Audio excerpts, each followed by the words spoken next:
This is the Birthday Times announcing the birth of Louis Cohn, who was born on Friday, September 7th, 1917. The top story of the year was the United States entrance into World War I, declaring war on Germany in April of that year. The President of the United States was Woodrow Wilson. The Vice President was Thomas Riley Marshall, who was famous for stating that all the country needed was a good 5-cent cigar. The United States has changed quite a bit since 1917. Population then was 103,268,000. It is now 239,743,000. A three-bedroom home then cost $3,200. It is now risen to a cost of $78,843. The average income was $906.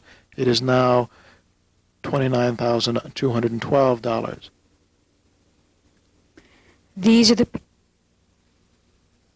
These are Louis' parents, Abe Cohn and Libby Balo Cohn.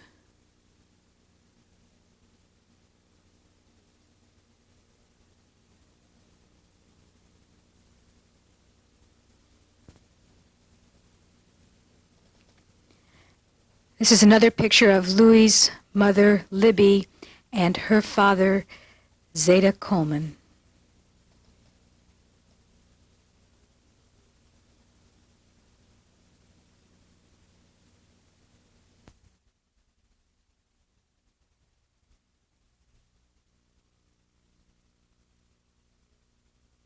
Cohn and the mother of Abe Cohn. This is Zeta Velvel, Miriam's husband. He is the father of Abraham Cohn and the grandfather of Louis Cohn.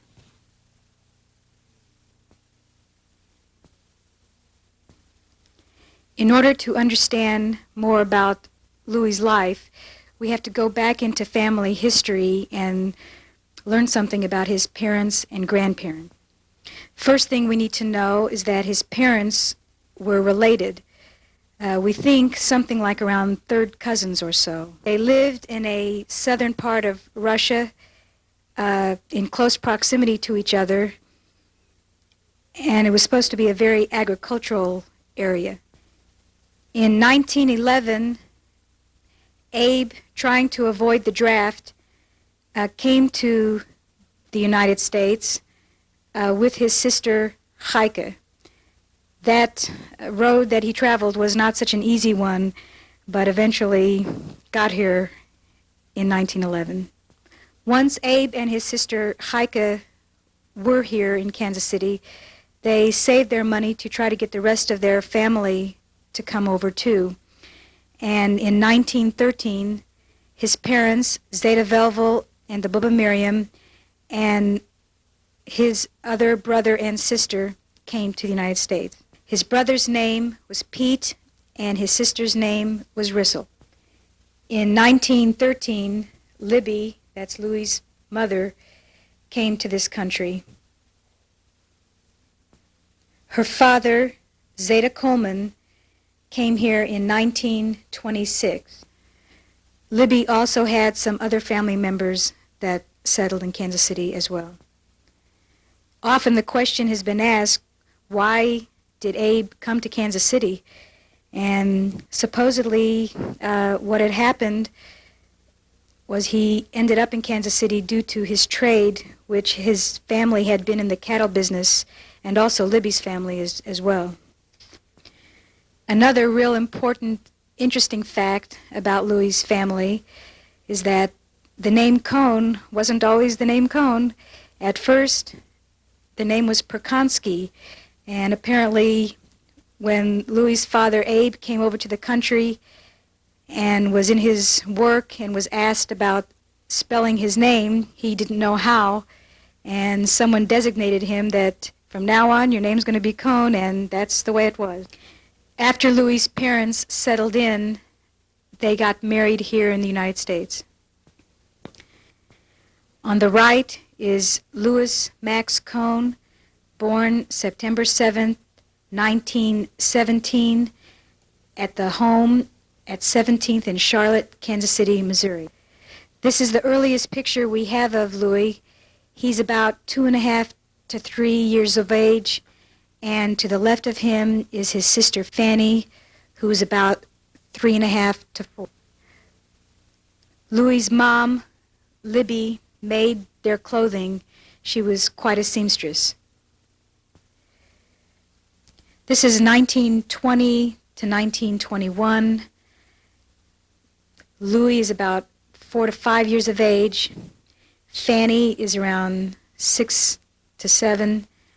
And in the picture with them are their parents, Abe and Libby. This is 1925. To the left is Louis at about age 8. In the center, sitting, is Eva, about 2.5 to 3. And on the right is Fanny, around 9.5. This is 1925 to 26. On the left is Louis. He's about 8 or 9 years of age. Look at those ears. Standing next to Louis are his two sisters. That's Evie in the middle at about 3 years of age, and Fanny when she's about 8 or 9. The woman in the back next to him is his Bubba Miriam. And also in the back you see a hood of a car, and that's a Model A Ford. This is another picture of Louis. He's a little older here. He's 12 years of age. And Fanny is about 13.5 to 14. And in the middle is Zeta Coleman. This is approximately 9. This is a beautiful family portrait taken in 1932. Standing from left to right are Fanny, Zeta Coleman, Abe, Libby, and Louis, aged 15.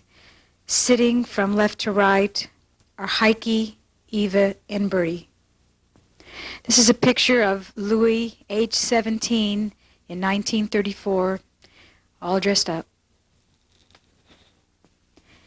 In November 1936, Louis was working as a delivery boy for the Odessa Kosher Meat Market for Herman Belovsky at 39th and Park.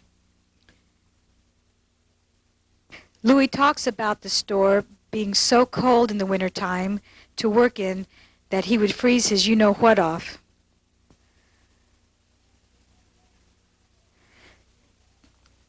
To identify the people in the picture from left to right, the woman is Esther, that's Herman's sister. There's Louis, and the man next to Louis is Abe Balo, which is Louis's uncle, who was butchered there at that time.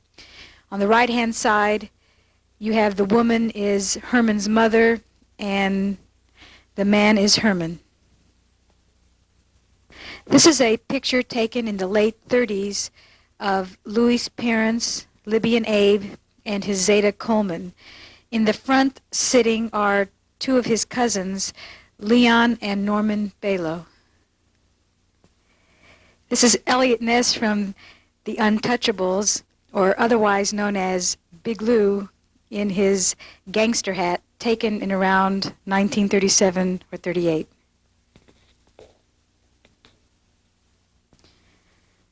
In 1939, Louis was working for Dave Bell at a filling station located across the street from the Odessa Meat Market. This is also the same year that Louis's mother died, which put quite a hardship on the family. This was a picture taken on a visit to Aunt Esther Wolfson in Houston. Esther is the sister of Louis's mother, Libby. And you have Muscle Man Lou holding Heike on the left and Bertie on the right. And look at that.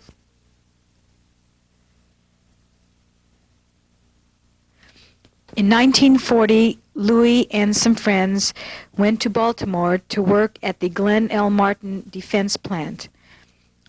In the picture from left to right, you see Jerry Goldfarb, Louis with a cigarette, Louis Schwartz, Leon Bloomberg, and in the back row you see Paul Sabin.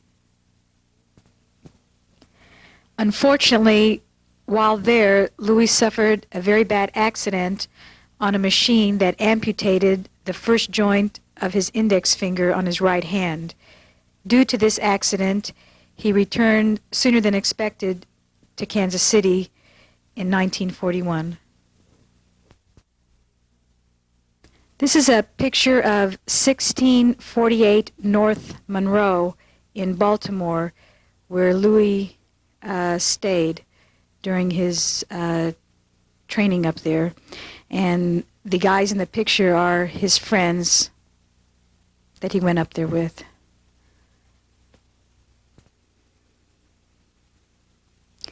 This is a picture of Zeta Coleman on the left and Louis on the right in 1941 after his return from Baltimore.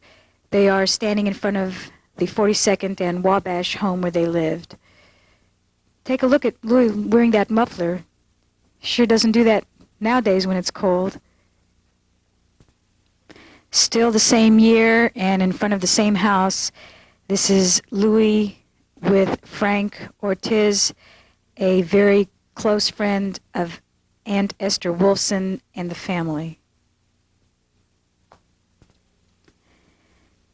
This is Cowboy Lou on Tony, his Uncle Morris Below's horse.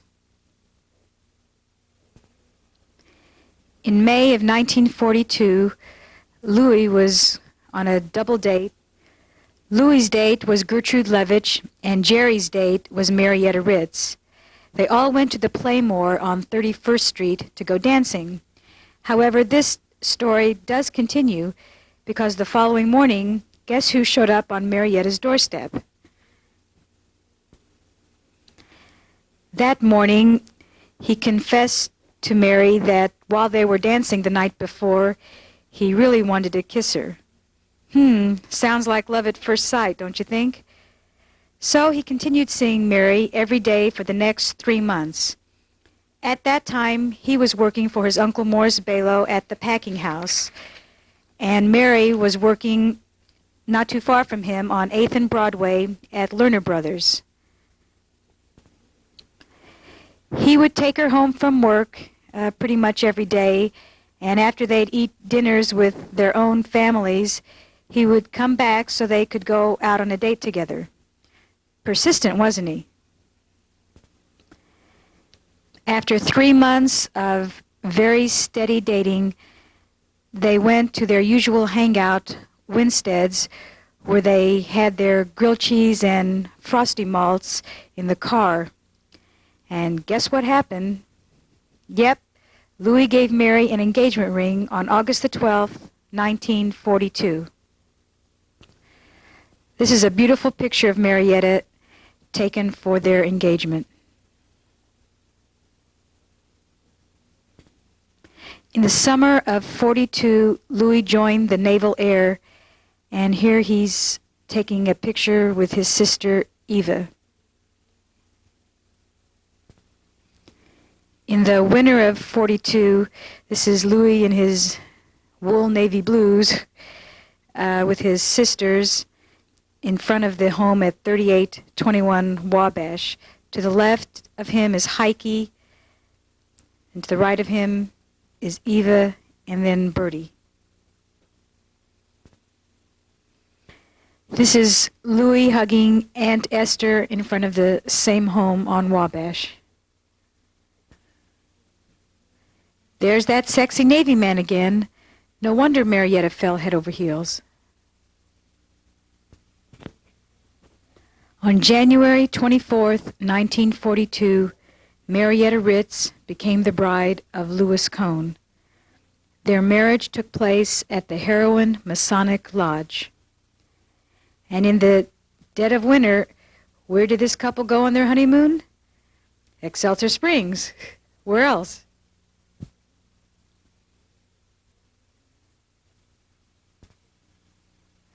After they returned from their honeymoon, the newlyweds had a room on 31st and Michigan, and then later moved to 36th and Virginia, where they lived in an apartment.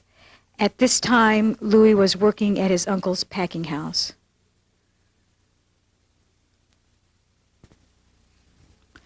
The war disrupted many people's lives, and in the fall of 1943, the Navy ordered Louis to go to Norfolk, Virginia. So the newlyweds had to part even before their first wedding anniversary.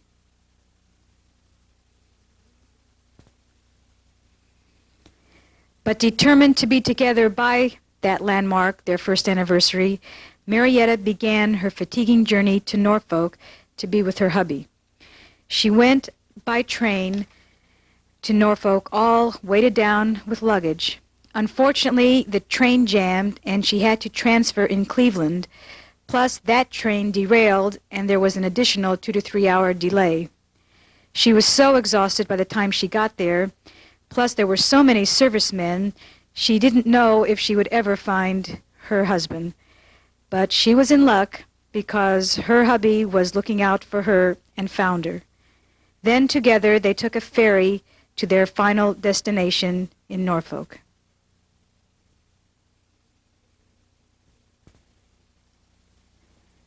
Their new home was a room that Louis had been staying in, and the morning after their first reunion, Louis had to call in late to the naval base. I wonder why that was.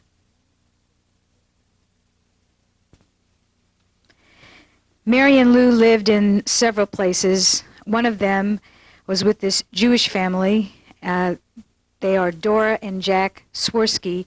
This is their home in the background, and they had a room in their home.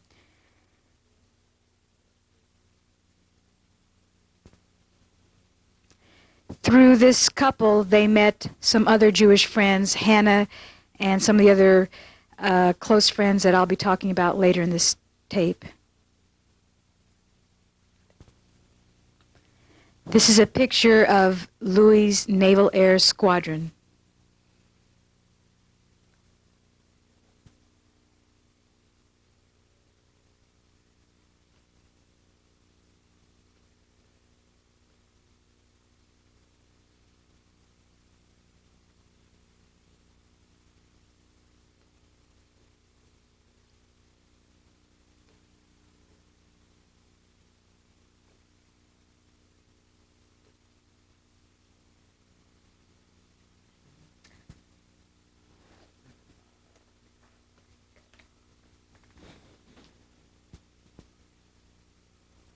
And here is Louis.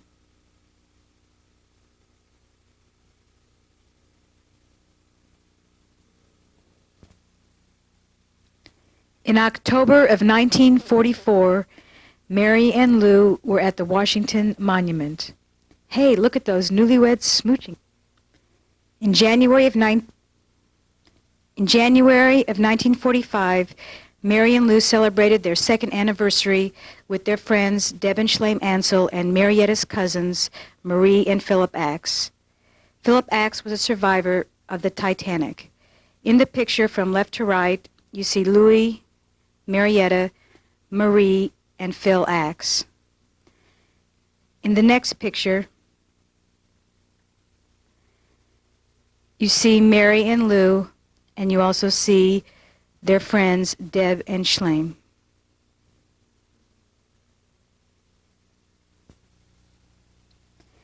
In April of 1945, Mary and Lou were planning a trip to New York. Several of their friends who were going to go with them backed out of this trip, but there were 3 sailors who were going with them.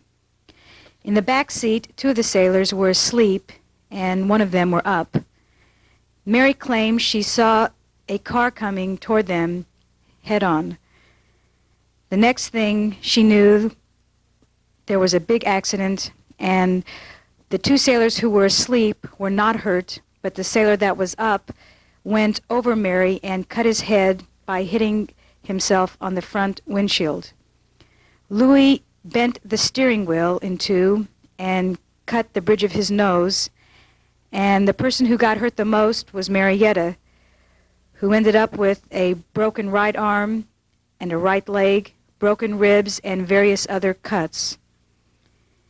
She was taken to a nearby hospital and then later to a naval hospital. This is the picture of the car that they were driving and how smashed up it really got.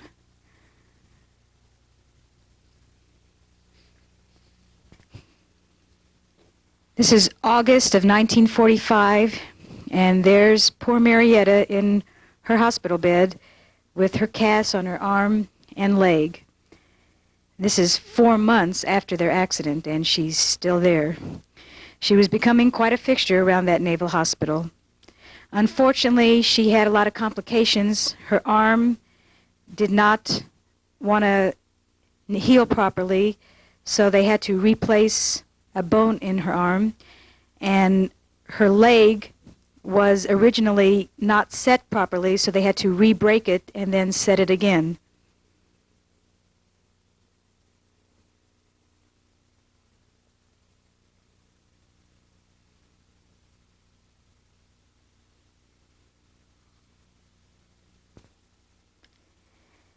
Meanwhile, Louis had received his orders to be shipped overseas while Mary was still in the hospital. But thank God, as you see in the newspaper there, in August, the war was declared over. And in this picture to the left, you see Lena, and in front of her, her son Alan, and the woman is Deb and her husband Schleim. Finally, around a month later or so, Marietta got released from the hospital, but still in her cast, and she went to her friend Lena Frost's house to be taken care of. This Norfolk, Virginia couple was very closed-mouthed about their accident, and none of their Kansas City family members knew about it. But meanwhile, Marietta needed help, so they bribed Eva to take a trip to Virginia to see them.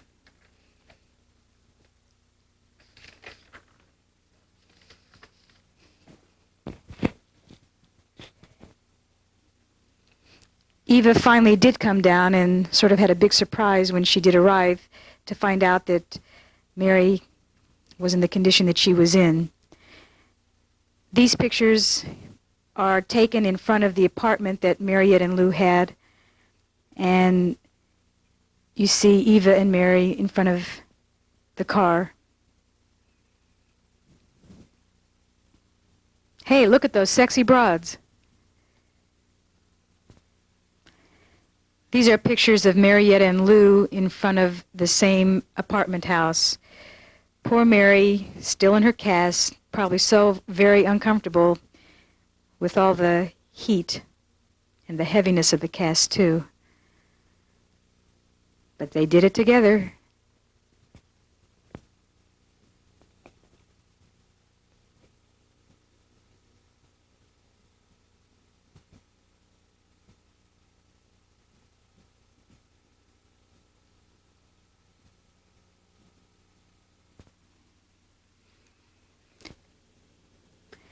So Eva helped Mary, but also Mary helped Eva too, because she insisted that she go to the USO to meet some people and not just sit around with her. So Eva did go one night with Hannah's sister Rissy, and guess who she met? Yeah, some guy by the name of Morris Tolchinsky, who at the time was having yurtzeit. And after that, they sure saw a lot of each other. You know, Mary, you could have done this deed without breaking an arm and a leg, don't you think? Hey, Eva, make sure your hand stays on Morris's knee. These guys need to be chaperoned. In the fall of 1945, Marietta and Lou returned to Kansas City and stayed with Louis's family on 42nd and Wabash. As you can see in the picture, Mary still has her cast on her arm, but her leg cast was taken off, but she does have it wrapped because she had phlebitis in that leg.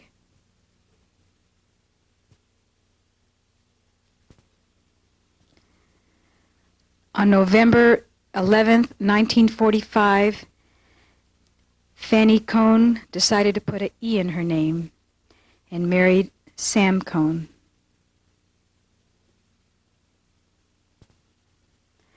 Still in the mid to late 40s, this is a picture of Abe and Jenny Balow. Abe was a brother to Louie's mother, Libby.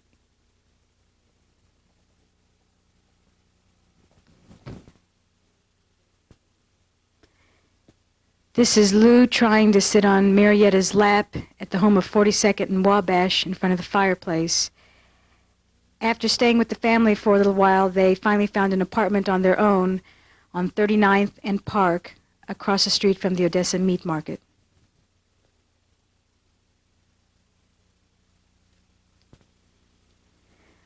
On May 31st, 1946, Eva Cohn became the bride of Morris Tolchinsky.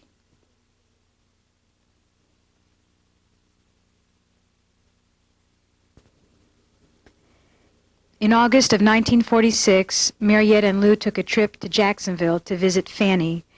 In the left picture, you see Heike, Fanny, Mary, and then Esther on the right. In the next picture, on the left, you see Esther, then Louis, and then Fanny, and then kneeling in front is Heike.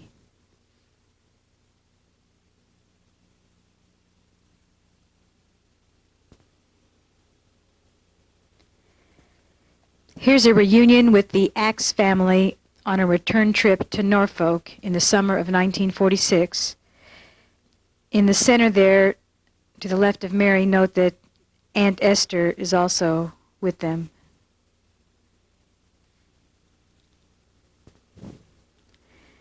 Here's another picture of their very good friends, Deb and Shlaim Ansel, in the fall of 46.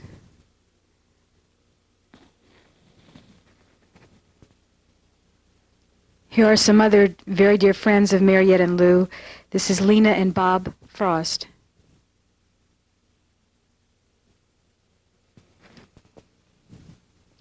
Around 1946 to 47, Louis went into business for himself, and he called the business the Imperial Garage. Here is an ad from the Jewish Chronicle.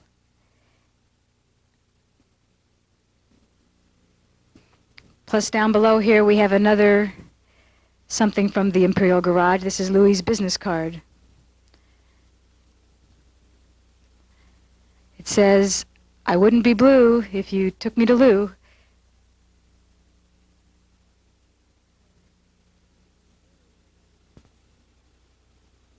Still in the mid to late 40s, we have a picture of mostly it's the Ribicoff family. In the front, we have Sylvia Balow and her daughter Harla. And there's Fanny Balow and then Helen Ribicoff. In the back, we have Robert Ribicoff, Goldie Ribicoff, and I'm not quite sure who that gentleman is next to her.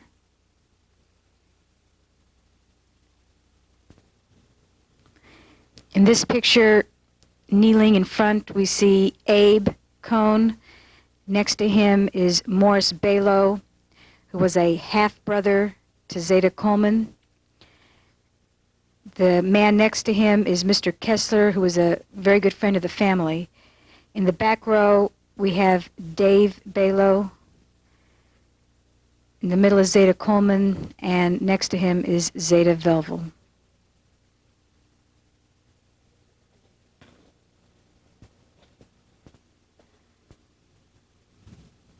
This is a picture of the Morris Balow family. From left to right, the woman is Gladys, that's his daughter. Next to her is Morris. The woman next to Morris is Tante Bela, his wife. And on the end is Milton, their son. The little girl in the front, I believe, is Gladys and Milton's daughter, Bobby Sue.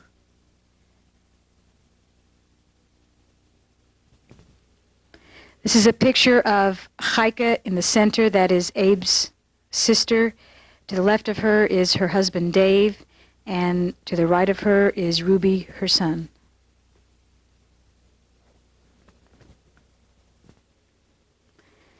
This is Aunt Esther and Uncle Morris Wolfson.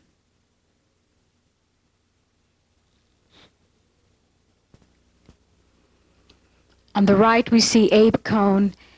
Next to him is his sister, Rissel Ribicoff, and her husband, Dave.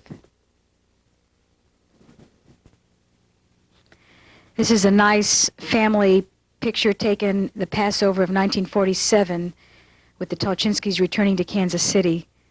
From left to right, you see Zeta Coleman. Next to him is Mr. Sheff, a friend of the family. There's Abe, then Heike.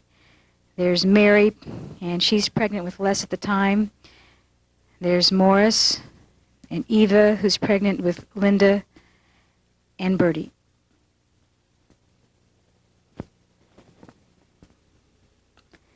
Here's more of a close-up of the two pregnant ladies.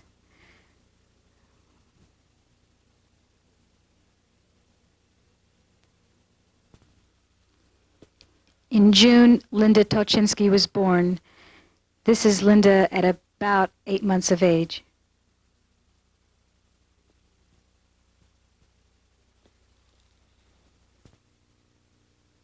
This is October of 1947 with Marietta definitely very, very pregnant with Les on her way to the hospital.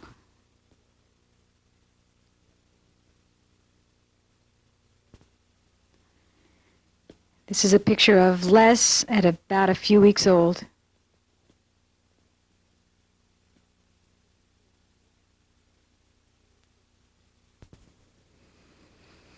Here's a picture of two proud papas.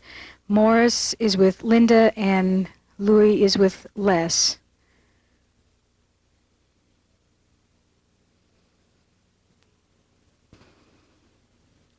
Also in Jacksonville, in the spring of 1947, Fanny and Sam gave birth to a daughter, Libby.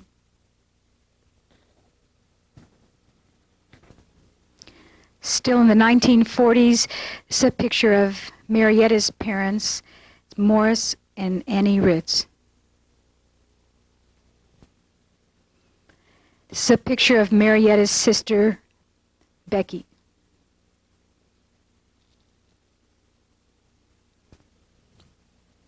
This is Marietta's brother, Jake.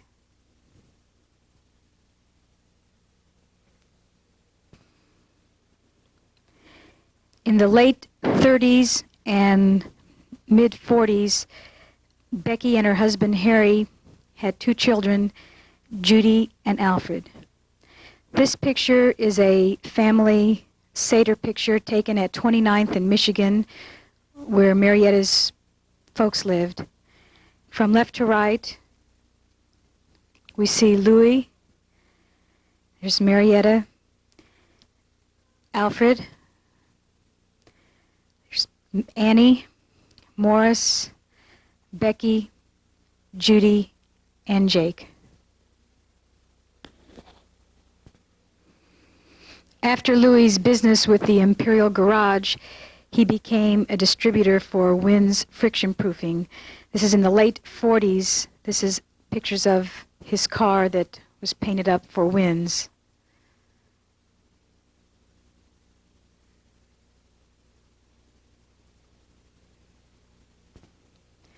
Kind of wrapping up the late 40s, Fanny and Sam gave birth to a son, Marvin.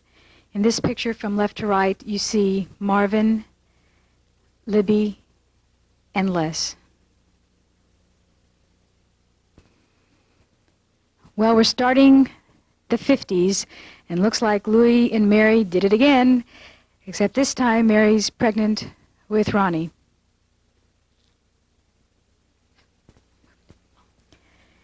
Here's a picture of Ronnie around 18 months of age.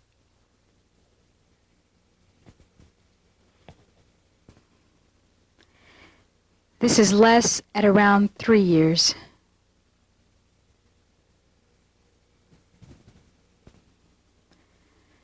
Since we're into a new decade, we need to have a picture of Louis in the 50s, and here we are. Look at those wire-rimmed glasses he's wearing.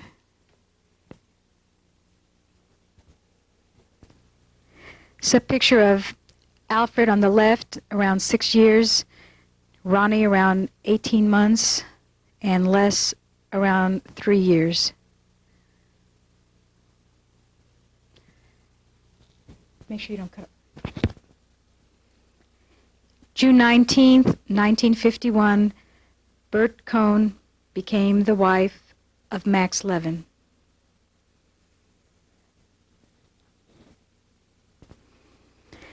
Last but certainly not least, the youngest of the 5 children finally got married. That is Heike Cohn, who married Jay Schulman on March the 28th, 1953.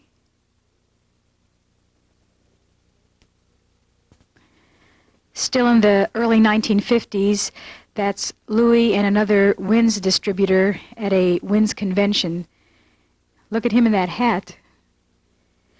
Also at this time, Louis was in his first warehouse, which was located on 72 North James Street.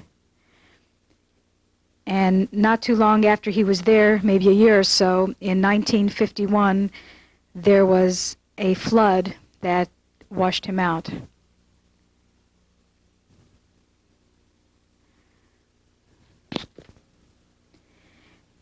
After he did get washed up from the flood, he then used a storage place for his warehouse on West 17th Street. And from there, he went to a third place on North 3rd.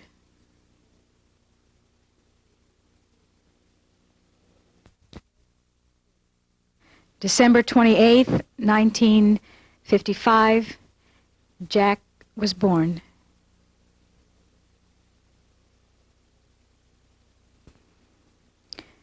This is Jack at about 2 years of age with his daddy on 51st and Euclid.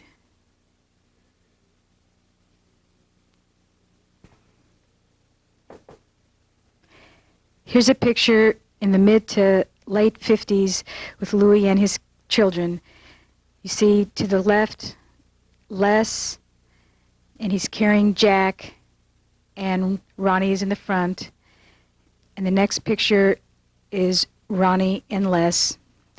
And Louis is wearing his Wins jacket, the emblem's in the back.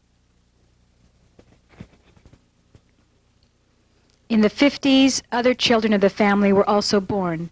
Barry and Karen Tolchinsky, Harvey Cohn, Leslie and Janet Levin, Lori and Marvin Schulman. Also, Judy Volkowitz graduated high school, and Alfred Volkowitz had a bar mitzvah. This pretty much wraps up the highlights of the 50s. Moving right along into the 60s, this is a picture of Marietta and Lou.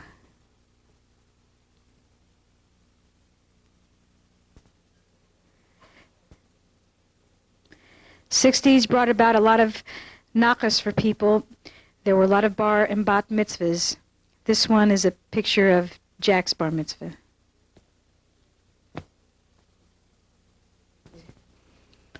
There were many graduations celebrated in this decade as well. This is Hebrew school graduation for Ronnie. This is a Hebrew school graduation picture for Jack. Several years earlier, even before Ronnie's, Les graduated as well, and we all graduated from Kehillat Israel Synagogue. Continuing with more graduations, this is Les's high school graduation picture from Shawnee Mission East.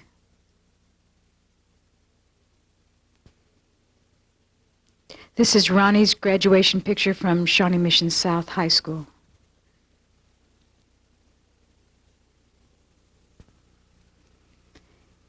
Around the mid-'60s, Les joined the Naval Air Reserve. Looks like a chip off the old block, huh? This is a picture we went down to Les's boot camp graduation in Memphis.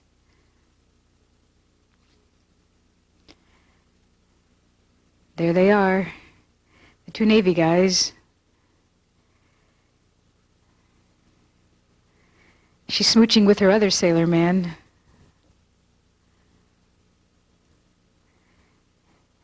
And there's Les, already with his bags. It's funny, when we went down there, all we saw when Les came forward was a skinned head and nothing but ears. Here's Macho Man Lou sleeping with his little Spotty.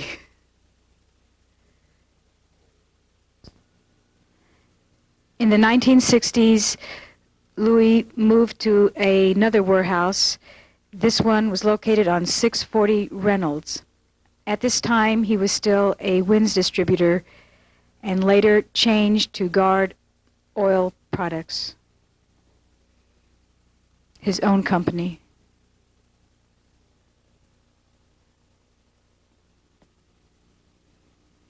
Here's what their van looked like. This is a picture of the back where they did their manufacturing. And here's the office.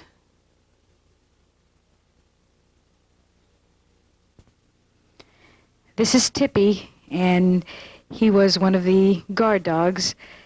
Tip is really a special dog because he has a lot of neat history, how he ended up at the warehouse that I want to tell you about. Tip lived with Becky and her family on 59th and Oak, and after Becky died, Tippy went to a pound and ran away from that pound, which was maybe around 15 miles away from the house, and came back to the front porch and was found there. And at that time, he was taken to the warehouse to live, and after a while retired to be Les and Linda's dog. So Tip is kind of special.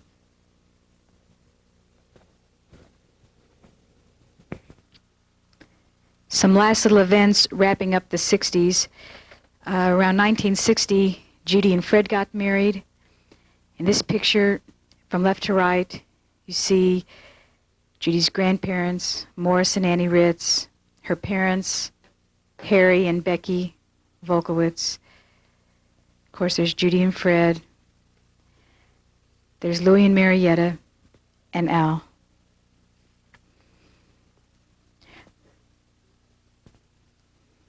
Later in the 60s, several other people of the family were born.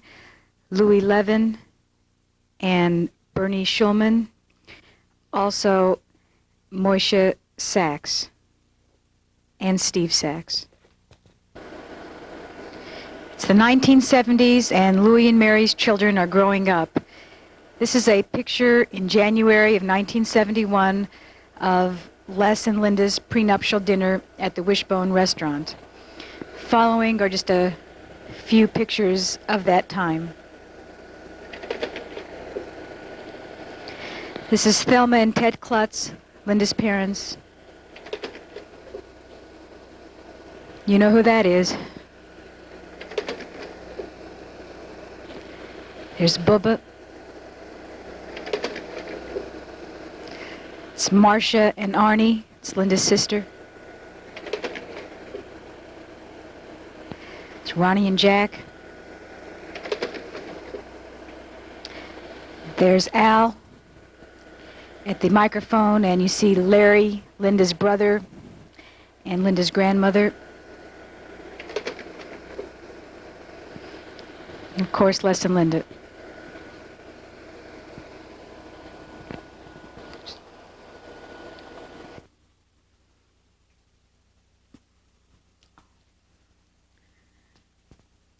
On January 10th, 1971, Linda Klutz became the bride of Les Cohn. And here we have Les being walked down the aisle. And here comes the bride and her parents. There are the smiley newlyweds. Their wedding took place at Kehilloth Israel Synagogue.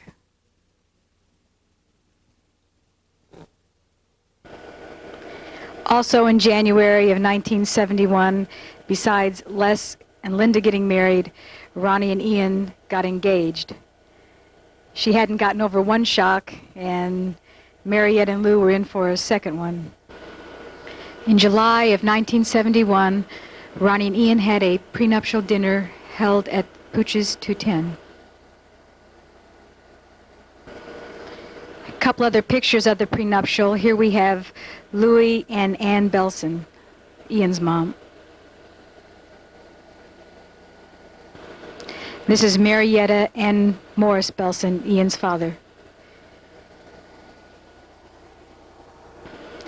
On July 4th, 1971, Ronnie Cohn became the bride of Ian Belson.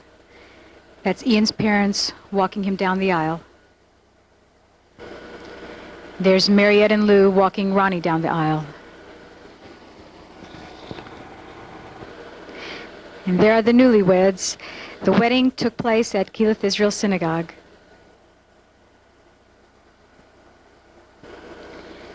That was some Independence Day.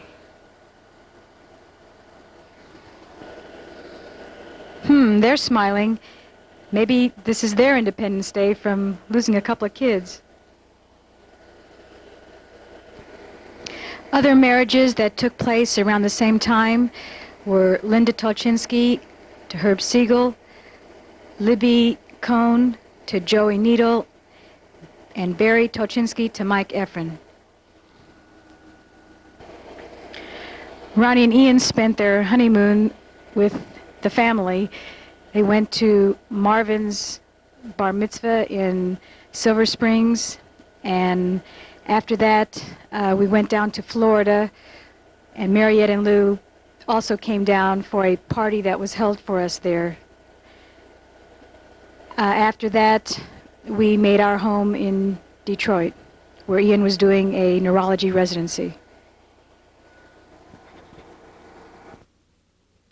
In May 1972, Amy Cohn was born. This is Marion Lou's first grandchild.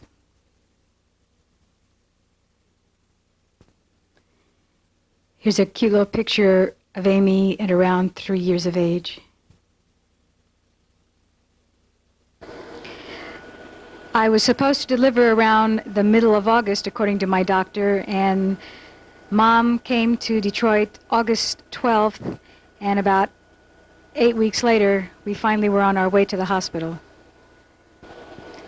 Irregardless of what you all might think, Louis really is a companion. Ian has just delivered his new little baby son, and we're both looking over at Avi. This is Avi Belson, born September 30th, 1973. Finally back in my room, there's Dad calling Kansas City to let everybody know the good news. And an exhausted Mom.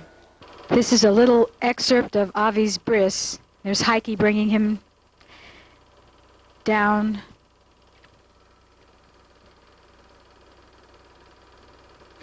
The mothers are lighting candles. And Louis is the Sandik.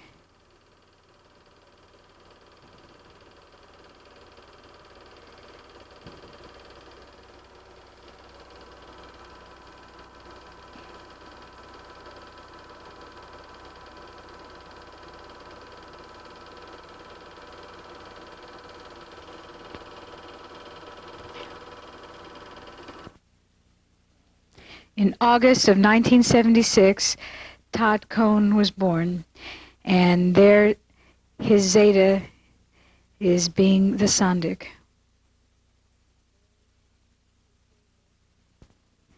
Here's cute little baby Todd with a little kippah on top of his head.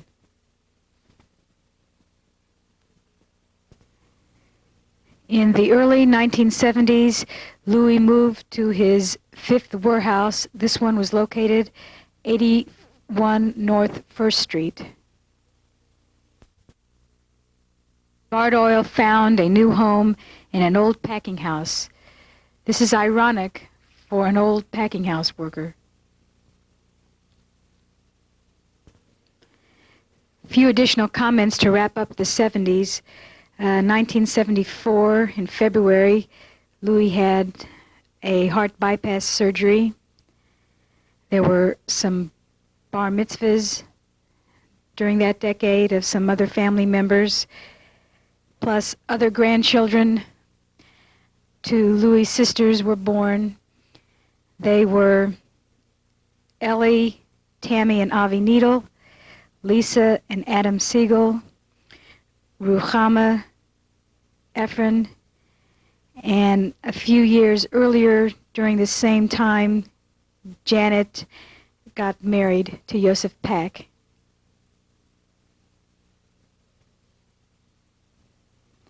This is a family picture that was taken at my parents' house.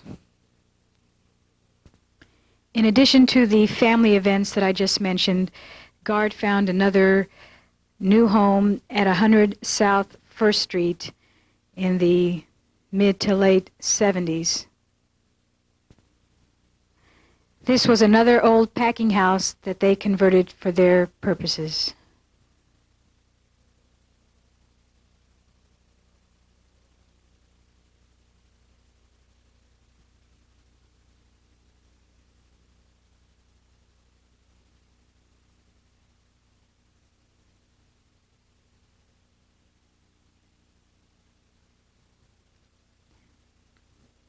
This was warehouse. We're into a new decade. This is the 1980s, and in May of 1980, Jack got his diploma from Missouri Institute of Technology. This is a picture of his graduation. This is Jack holding his diploma. The graduation took place at the Plaza Inn. In July of 1980, a special surprise party was had for Bubba Ritz. This was Bubba's 90th birthday. Gede. Amen. Und das steinige Pesach. Amen. Und die ganze Family. Amen. Wir soll sagen, meldet mit allen Gitten. Amen. Das sagen wir doch kein Sünden. Amen. Was sagt man, Baba? Baba, was sagt man? Lion, everybody. Lion. L'chaim. L'chaim.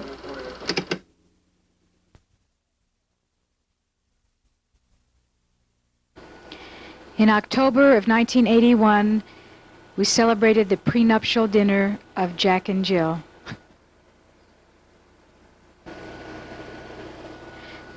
The dinner took place at the Meadowbrook Country Club.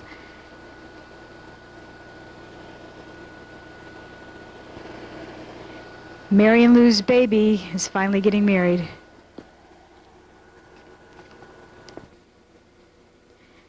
On October 5th, 1981, Jill Yaskoka became the bride of Jack Cohn. There's Jack being walked down the aisle. And here comes the bride with her parents.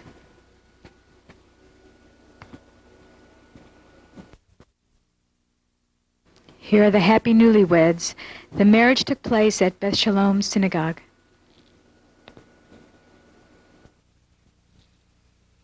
In July of 1981, little Rebecca was born. This is Les and Linda's third child.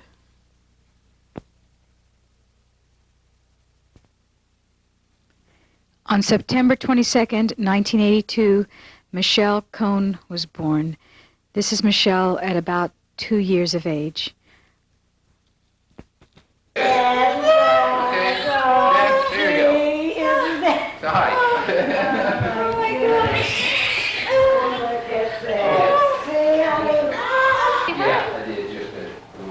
Say hi. You got your eyes open. Can you look at Daddy? You have your eyes open. Say hi. Now she's nice and pink. Yeah. He's pinked up nicely, Ronnie. Arya needs bracelets, right? Look at that. Get over it. You think it was worth all that pain? Yeah. But that day, darling. I know. Okay. You feel better now? I just... Now I still don't believe it. On June 5th, 1984, Ariel Belson was born.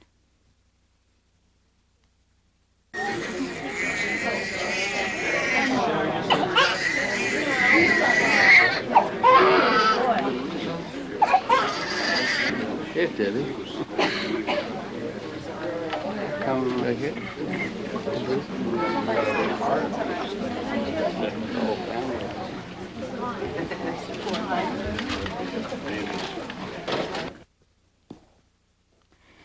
This is Brian Cohn, born on August the 31st, 1986.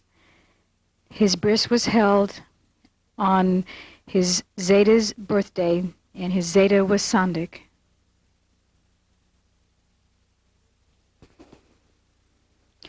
Other children born during this decade were Noam Hillel and Mirav Efron, Rachel Cohn, Menachem, and Shoshana Pack. And there will be 3 more children born in the 80s to the Janet and Yosef Pack family, Barry and Mike Efron, and Ronnie and Ian Belson. In the 80s, even the grandchildren are now starting to get a little bit older, and we had some bar and bat mitzvahs. We had Amy Cohn, Avi Belson, and Ellie and Tammy Needle. Also in the 80s, Louis moved to his current warehouse located on 2727 Row, which for him was his 7th warehouse.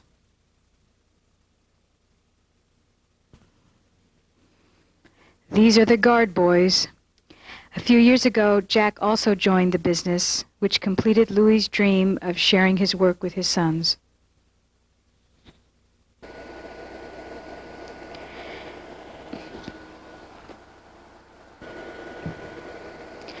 Just a few more events to finally wrap up the 80s. Mom had a bypass procedure. The Barry and Mike Efron family moved to Israel, and Ronnie went back to school and got her Bachelor of Science degree in nursing.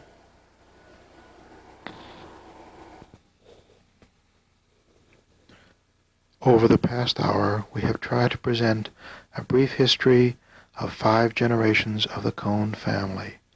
With this final sonogram of the head of Ronnie's next baby, we end but carry on the sense of roots and family. Since the beginning, we walked forward into the future with our children, the parents of the past passing through the present in constant cycle. The string of memory remains spiraling down the corridors of time. Always and over, time after time, it has been, is, and will always be. Passing on the past in gene and remembrance with hope that lives in the lives of a child and his children. Dreams delivered in love, living in the child, embodied, enlivened by being present on into the future.